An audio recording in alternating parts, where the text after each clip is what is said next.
You can see everything's dry, it's starting to already get hardened up just from that first layer.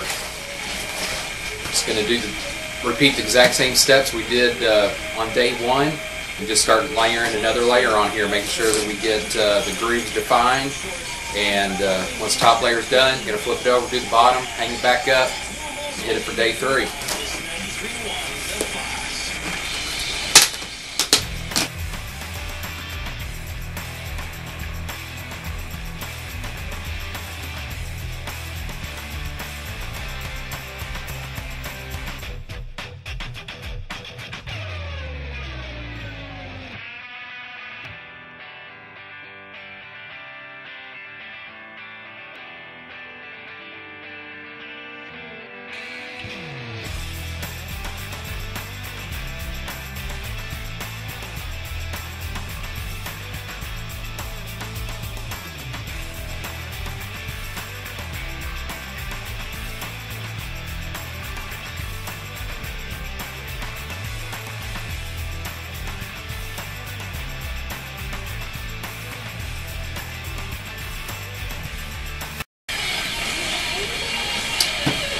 Alright, see, day 2 done.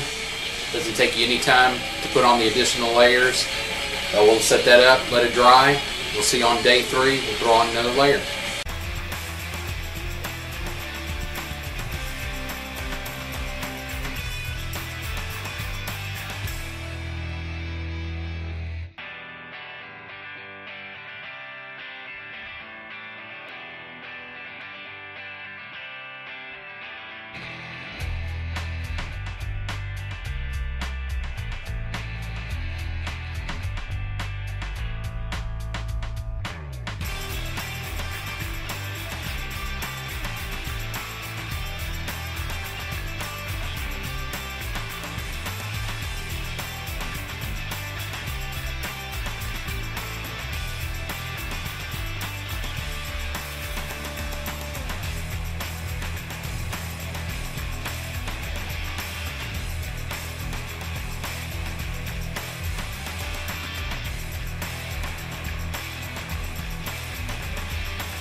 Alright everyone, now that we've gotten all of our layers that we want on here and we've let it dry, we can go ahead and start bringing some life to this guy.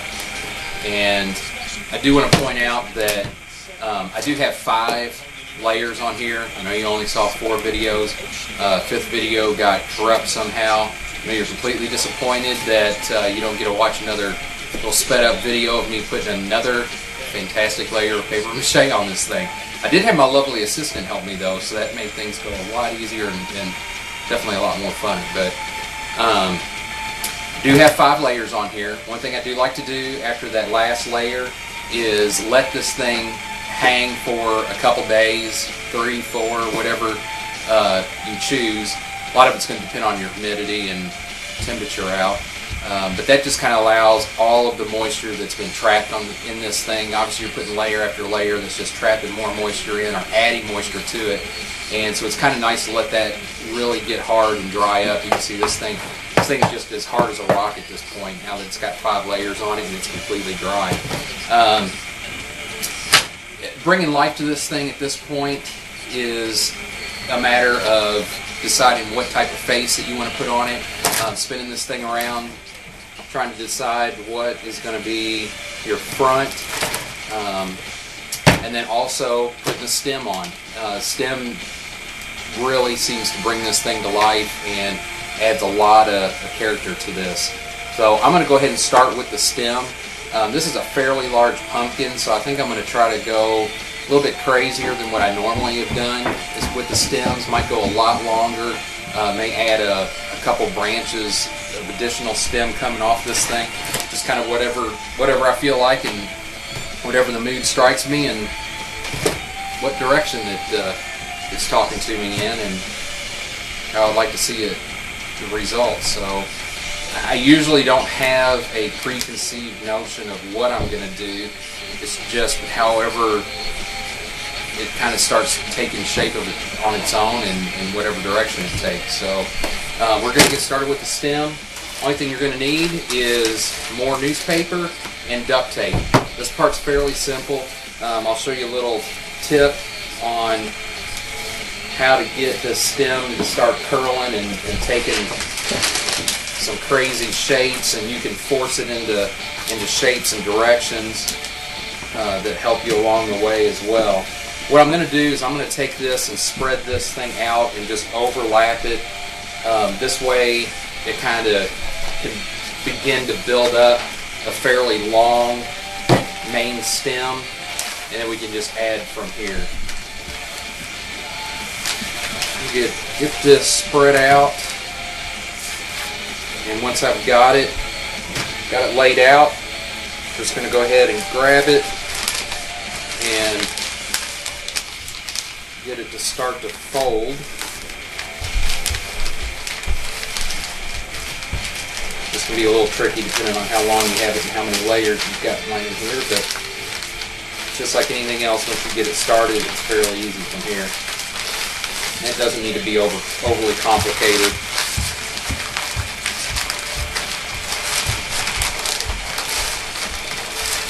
Those 5 layers that I didn't really take me any time. I did apply those a day at a time. You don't necessarily have to wait an entire day before you put the additional layer on.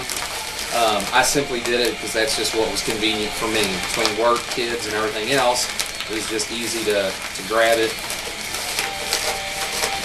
day to day. Obviously, if you got up early enough and started with your first layer, it's probably going to be dry enough that evening to put on the second layer, so you can really cut out a lot of time on this. But again, for me at this point, it was just a lot easier to go day by day. Now that I've gotten this kind of folded up, I'm just giving it a little twist just to help hold it in place.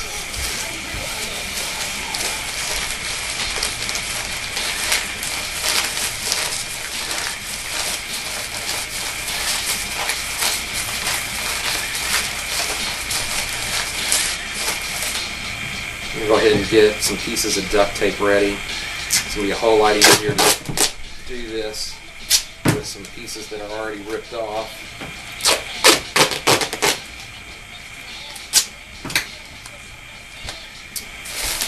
And what I like to do is, now that I've got this long piece and I have this here, I'm going to take this piece and wrap it around this center just so that I can grab it really tight, and it's going to help give this some structure and help hold this up. You can see I'm wrapping this base around a little bit just to give it some girth as well as to help hold this in place. And we'll build this up later with paper clay anyway, so it's not the end of the world. Lost a piece, no big deal. I'm going to go ahead and put some duct tape on this bottom to do nothing more than hold it. I'm going to wrap it around as tight as I can.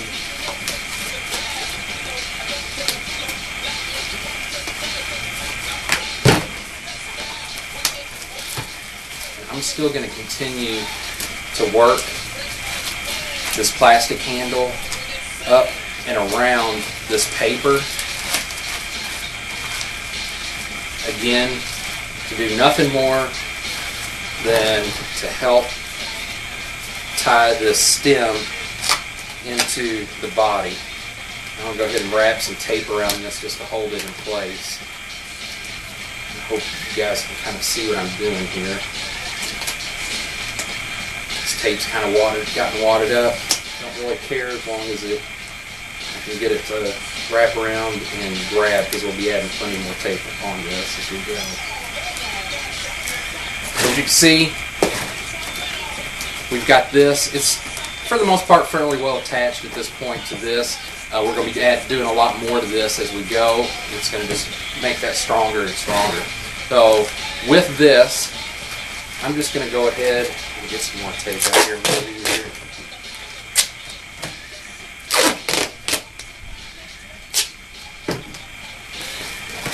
Just going to go ahead and continue to twist this up and make this as tight as we can. Probably end up losing the end here, but that's quite alright. Just going to keep twisting just to make this newspaper tight. Go ahead and add some tape around this. Lock it all together.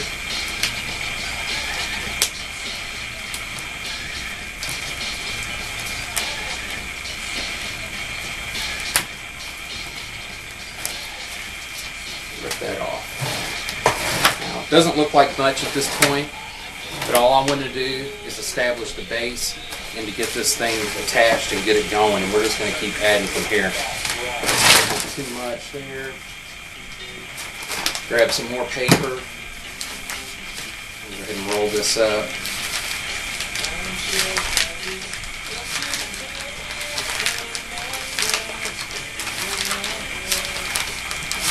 And with this being left as a single piece, this should give us a lot more strength as we wrap it, keep it from breaking off. So I'm going to go ahead with this, and I'm just going to go ahead and add this to the base that we've already established. Just go ahead and probably just wrap it around here, make it a little bit thicker, add a little bit more strength.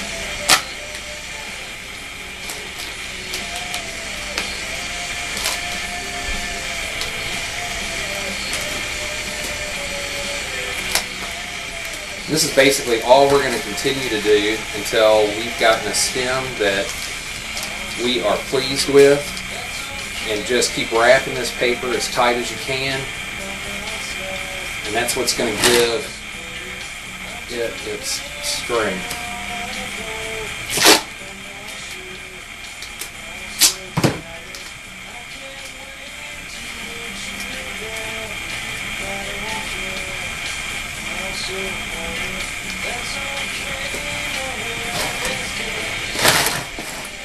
Now, as I look at this, I'm probably going to end up making this the front of my pumpkin.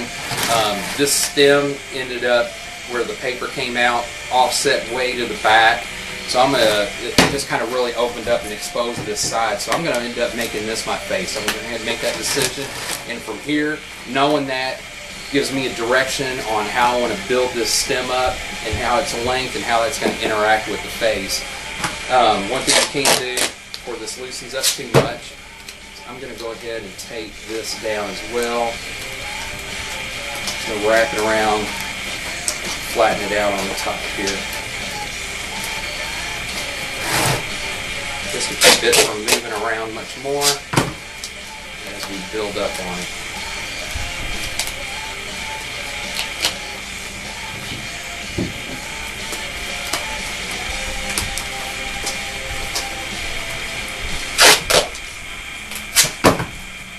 I got this goofy spot here, I'm just going to run a vertical piece, run it on down, and then tie it in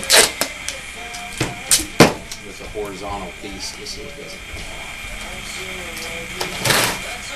Same thing on this front. You know, I've got, this ended up staying out, the little piece of string that I had. That's cool, because if anything, I can do the same thing with it. I can kind of wrap it up, or I can just lay it flat, glue it to the top, what have you. It just adds, or wrap it on around towards the end. Just kind of add some more veining to the stem or to the pumpkin itself.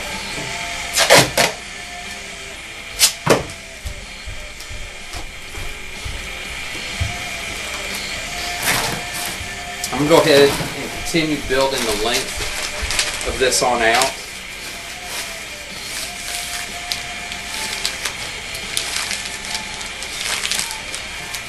I'll just let you guys watch that as I do that portion of it, and then once I get it to some length and I want to start angling this thing and really adding to it, I'll show you the little tip that I was taught on how to create some additional twists and turns to your stem. Give it that nasty looking pumpkin rot kind of look to it, as most people have dubbed it.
Okay, I think I'm kind of getting to the point that I'm pretty happy with my initial stem as far as the length goes. Once you've gotten to that point and you're kind of happy with what you're starting to see, make sure the entire stem is covered in duct tape and wrapped fairly tight.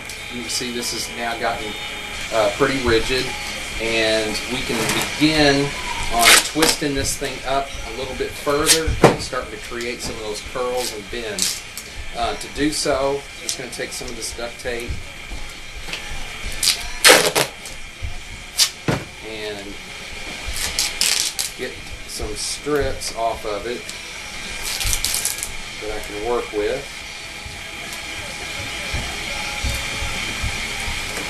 And I think I'm going to go ahead and begin with this little extra booger that I stuck on here, just to add a little bit more character. So I'm going to go ahead and start twisting him up even harder and tighter than what he already was. And you can kind of see it's taking a life of its own. I got a nice little bend going on there, and I want to keep that bend in place. So I'm going to take a piece of this duct tape, and this is the little tip on forcing these bends or keeping them in place. Take a piece of duct tape, and I'm going to attach it to one side, and I'm going to cross over that bend and tuck it over. So you can see I've cut the corner and just taken it straight across. So obviously that doesn't look good. Now we take another length of duct tape. We start it on the one end, and we're going to start wrapping this as tight as we can. And we're going to go across that piece of duct tape and into that bend. And what we're doing is we're taking that length of that duct tape and we're crossing over it, and we're forcing it, pulling it back into that bend. And because we've attached this piece around these two sides, when it forces it in and creates that bend and keeps it intact. My piece was a little bit too short, so I'm going to go ahead and finish that off on the other side just to make sure that it's locked in there.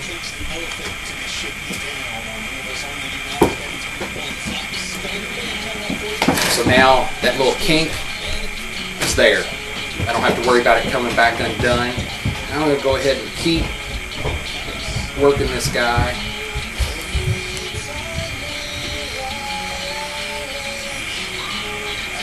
And kind of digging this little end piece that I got going on here. So I'm going to do the same thing. I'm going to start this, and I'm going to come straight across this bend and back around. And now, because that's straight across, hopefully you can see that without my hands getting in the way, I can go ahead and bring this back around and start wrapping this fairly tight, forcing that duct tape back into that.